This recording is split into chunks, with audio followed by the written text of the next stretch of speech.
Hello beautiful soul! Welcome back to my channel. This is Mei Chang. I'm from Japan, kabayan. Scorpio, this reading is for you. Maraming salamat muna sa aking mga subscriber, new subscriber, cross watcher, at sa mga bagong pasok dyan. Welcome na welcome kayo sa bahay ni Ate Aimee. October 13 to 19 tayo, no? Salamat tayo sa mga nagpa-personal reading. As kung gusto na personal reading, sa baba po ng video na to ang ating details. General reading tayo, Scorpio, kunin mo lang ang sayo at itapon ang hindi sayo. Maaring ito isa vice versa, maaring energy mo, energy ng person mo, energy ng malapit sa puso mo. Maaring nangyayari or mangyayari pa lang, use your own intuition, lawakan natin ang ating isipan. Tandaan nyo, marami kayong energy sa mundong ito. Okay, Scorpio. Nagkakaroon ng mga maliliit na problema, no, sa iba, no? May mga exciting, may mga situation na hindi ka daw parang pagod or hindi ka something busy siguro, ganyan. Mga hindi ka makakatulog, ganyan. Hindi ka gaano marami ka sigurong gagawin, mga ganyan. Ingat din kasi dito rin sinasabi na may mga chismis, no? Na maaari may mga pinag-uusapan. We have the key and the ship, the child. Andito yung sitwasyon na may mga idea ako nakikita sa iyo, no? May mga idea, may mga gagawin ka daw na activity, ganyan. Maaring magta-travel ka, may mga travel, may mga magbubukas na opportunity sa iyo, kumbaga. Maaring iba sa inyo is, anak ba yan? Puro popo. Hintay lang, ha? Po, yo, kamay ni mami. Pakaya. Yung mga anak ko. May magbubukas daw na opportunity sa'yo, no? Maaring either sa travel or business or mga idea na ikaka-excite mo, no? Na magiging ipopokus mo yung sarili mo dito sa nakita ko dito. Magkakaroon sa iba dito is may mga gusto kayong masagot o may mga hinihintay kayo na kasagutan na isang situation na maaring dumating, ganyan. Magkakaroon na ng parang iwas no? Iba dito siguro, yes, magkakaroon ng shipment ng when it comes to your journey, no? Yan, magbabago yung mga journey nyo, yung buhay nyo ngayon, no? Sa nakita ko dito, may mga pagbabago. There's a beginning. Ako nakita, either yung iba dito is there's a new life of baby, maaaring ikaw, sa kapatid mo, sa kasamaan mo, ganyan, no? When it comes din sa inyo, nakikita ko rin dito na, yun nga, may mga i-enjoy ka na isang bagay sa buhay mo na masaya, ganyan. May mga gagawin ka na raw, naka-excite. No? Iba dito siguro sasakay kayo ng bangka or barko, no? Sa nakita ko dito. Pagta-travel when it comes to maglalayag. Tama ba yung Tagalog ko? Kung gano'n, no? Iba dito opportunity. Either opportunity when it comes to vehicles, motor, kotse, sasakyan, mga ganyan, no? Sa nakita ko dito. Baka may iba dito is baka mag-business na, ganyan. O may mga fulfillment akong nakikita sa iyo, no? Good, very good yung mo energy. Tingnan natin, Scorpio. Anong energy ni Scorpio?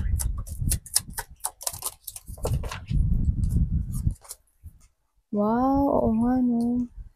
Parang may, getting together.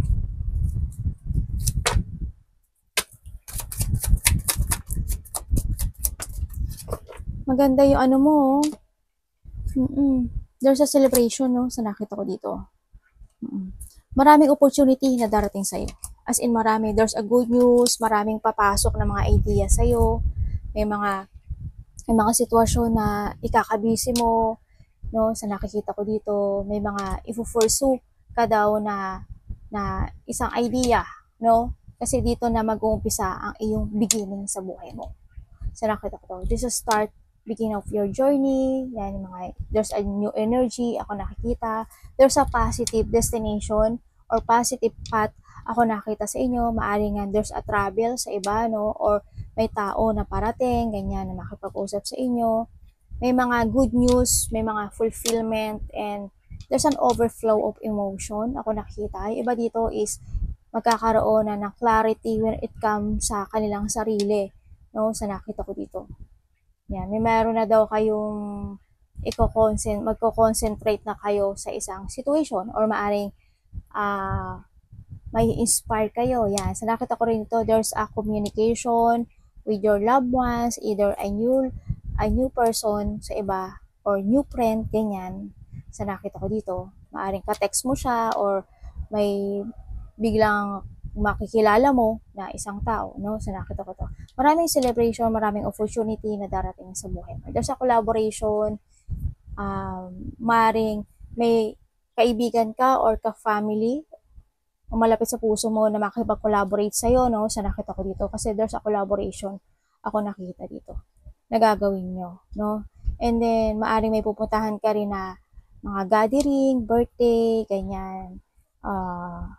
May mga happiness, fun, joy, ganyan. Either your close friend, may mga family unity, reunion, getting together, ganyan. May mga getting together ng malalapit sa puso. Either teamwork man yan or community man yan. No, may coming home din ako nakikita sa iba, no? Sa nakita ko dito. Ingat ka rin, no? Kasi there's a person or meron ditong tao na aring inggit or galit, no? Sa nakita ko sa'yo. Pero depensahan mo yung sarili mo. Kung alam mong tama ka, diba? Tama ka. Panindigan mo yun. Yun nakita ko. May mga bago kang makakasalamuha na mga iba-ibang tao sa nakita ko dito. Good yung energy mo, maganda. Tingnan natin ang paparating sa'yo. Energy mo is kabisihan, more on happiness, good news, no? Communication. Maraming idea na papasok sa buhay mo. It's good, no? Nakita ko dito. Mag-i-start ka na ng mga bagong project sa buhay mo, mga gagawin mo sa buhay mo. Love man yan, opportunity man yan. Tingnan natin ang parating kay Scorpio.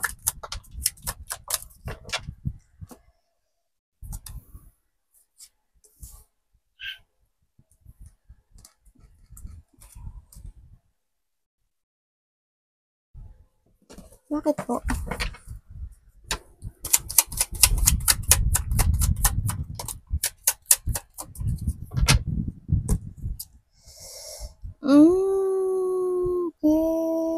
Okay.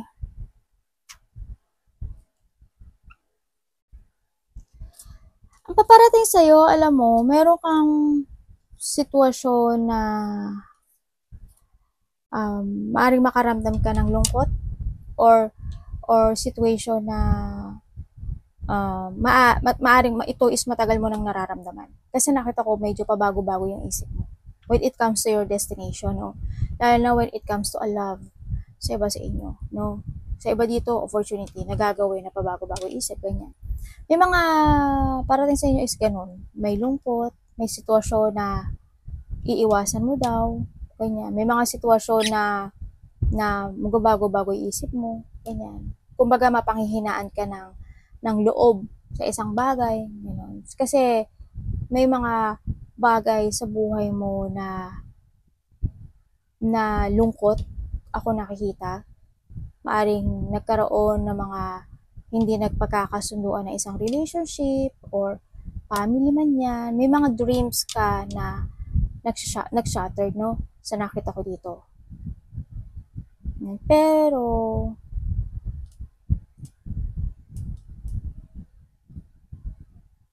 sa nakikita ko dito, maaring okay. Sa nakita ko nga,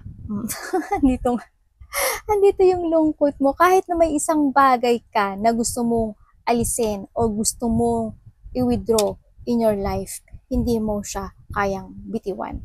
Hindi mo siya kayang i-withdraw. Kaya nahandin yung situation na kung saan ka lang dalhin ngayon ng sitwasyon mo, doon ka sa nakikita ko. Ganun. Kasi, yes, nagkakaroon ka ng mga disappointment, ano? May mga disappointment, kasi nakita ko dito, gusto mo nang umalis sa isang sitwasyon na hindi ka na masaya. Parang may kulang ako nakikita sa iyo, no? Andun yung kulang. May sitwasyon na parang feeling mo kulang ka. Ganyan.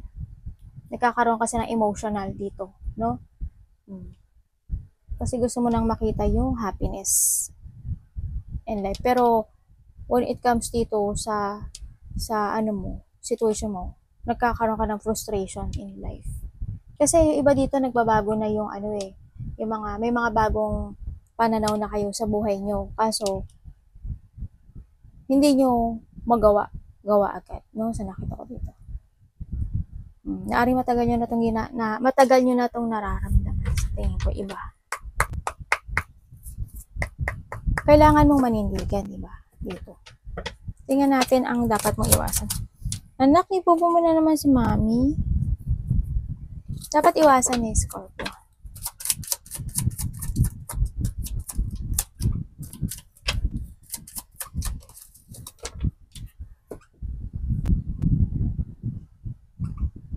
Bakit kaya parang feeling ko, nakakita ko dito,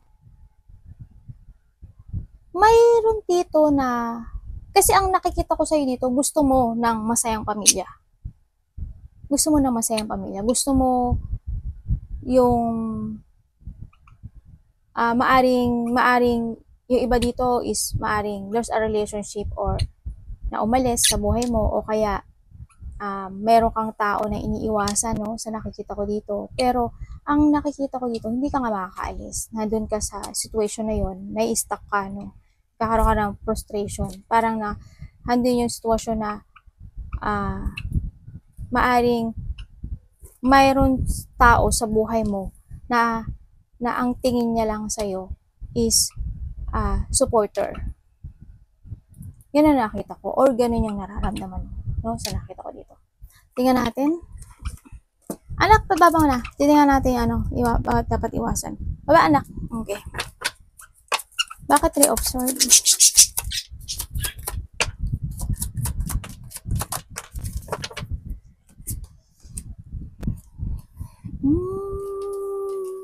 Okay.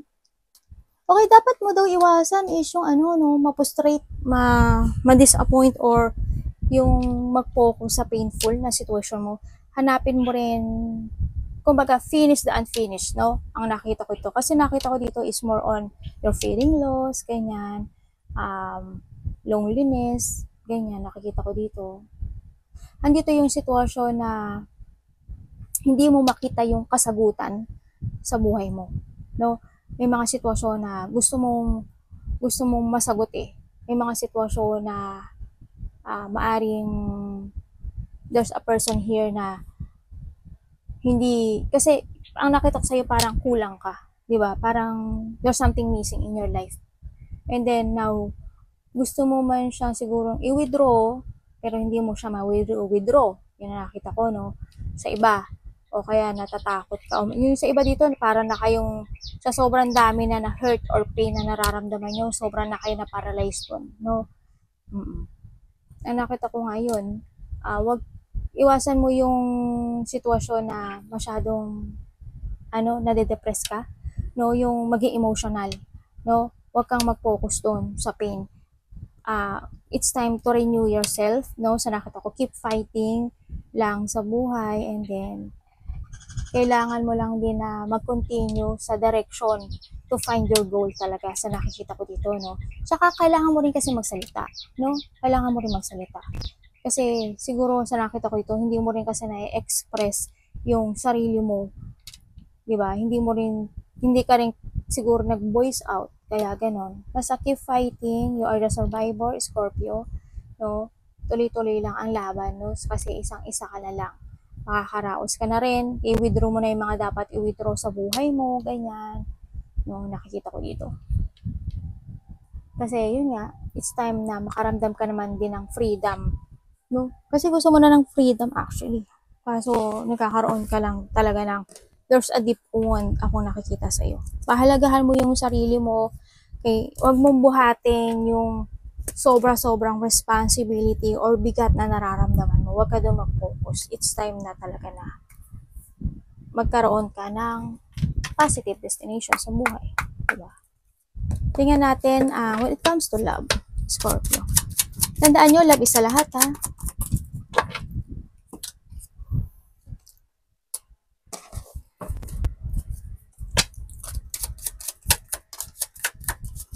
Thank you. Ay, nabaliktad ko. Sorry ah. Okay. When it comes to love, ito kasi sitwasyon mo na, meron ka sitwasyon na ibinibigay mo yung effort mo, no? Sa nakita ko dito. Binibigay mo yung effort mo sa isang tao. Or maybe sa anak mo, or sa karelasyon mo, ganyan. Kaso, nagkakaroon ka dito ng pagsisisi.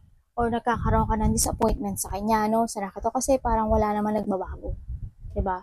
Kaya nandito yung sitwasyon na ang dami mong kasi hindi yung wini-wish mo na magbago siya, na matuto siya sa sarili niya, no? Kasi kaso hindi.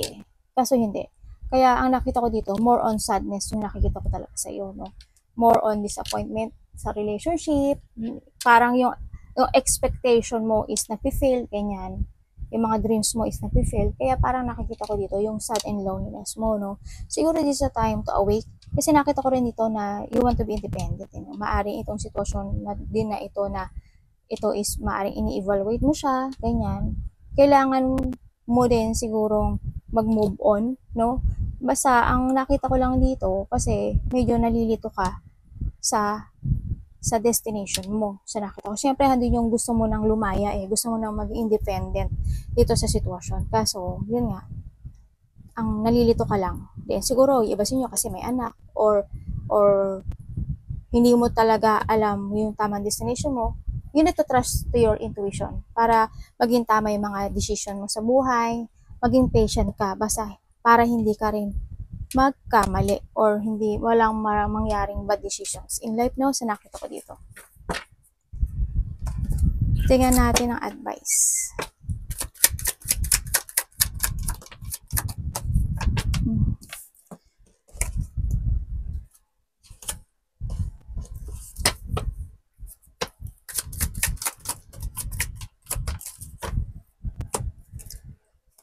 Okay, thank you. Ang advice niya sa'yo is, kasi nandito kasi sitwasyon na maaring sobrang bait mo, no, Scorpio. Masyadong ikaw yung sitwasyon na, ikaw yung tao na as long as kaya mong tumulong, tutulong ka. Pero, pahalagahan mo rin yung sarili mo. Kasi, hindi lang yung ikaw ang dapat umintindi at ikaw ang dapat magbigay, no? Sa relasyon man yan, sa kapatid mo man yan, sa tatay mo man yan, sa anak mo man yan, kung ano man ito, sa magulang, ganyan. Kailangan mo ring makita yung halaga mo dito, no? Kasi more ikaw ang nag-aalala, ikaw yung nag-iisip, ganyan. Ikaw yung nai-stress sa mga bagay-bagay, no? Sa nakita ko dito. Kaya maaring hindi mo rin napapansin yung sarili mo na yun, na pahalagahan pa, no? Sa nakita ko. Advice na kasi dito is, pahalagahan mo daw yung sarili mo. No? This is time na rin naman na bigyan mo ng time yung sarili mo. Sa nakita ko dito, i-value mo naman yung sarili mo. This is time to decide, no? Na gamitin mo yung utak mo, ganyan, yung isip mo, yung head mo, no? Huwag kang mag-alala when it comes to a destination, no? Sa nakita ko dito, gagabayan ka ng taas, no? Ang nakita ko. Kasi ngayon medyo nag-aalala ka from your destination. Kailangan lang positive dito and maging matatag ka, syempre. You need to be strong sa mga decision na gagawin mo sa buhay mo. Maaring yung iba sa inyo, may tinutulungan kayo, no? At yun yung maaring destination mo na may nagwo-worry ka, nai-stress ka, kasi hindi ka makapag-decide dito sa gusto mong mangyari sa buhay mo, no? Kaya more on emotion ako nakikita sa iyo. Tingnan natin kung ano siya. May insomnia ba kayo? Baka nananakit yung inyong mga migraine, ganyan, no? May mga anxiety, depression, anxiety, stress kasi ako nakita dito. Ingat lang din. Sinasabi dito, huwag ka daw mawawala ng pag-asa, no? Kasi there's a new horizon. Kumbaga, no? Sa nakita ko dito. Kasi na-stress ka na ayaw mo abandonahin yung isang bagay o isang situation sa buhay mo kasi nag-aalala ka, no? Kasi siguro ayaw mo din na masaktan sila kaya hindi ka rin makapag-desisyon, no? Ang nakita ko dito. Kaya yung nakikita ko dito pa lang, parang tinatanggap mo na, dito pa lang din, no? Parang tinatanggap mo na kahit masakit, ganyan.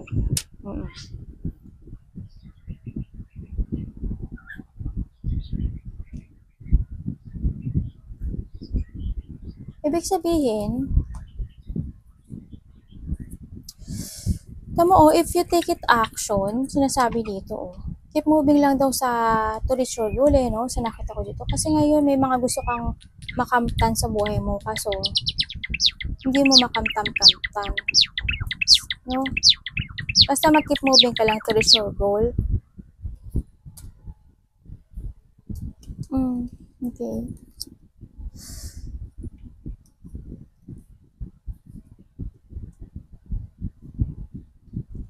Madaming tao akong nakikita, no? Maaring may mga talagang celebration or collaboration ako nakikita dito, no? Sa iba sa inyo.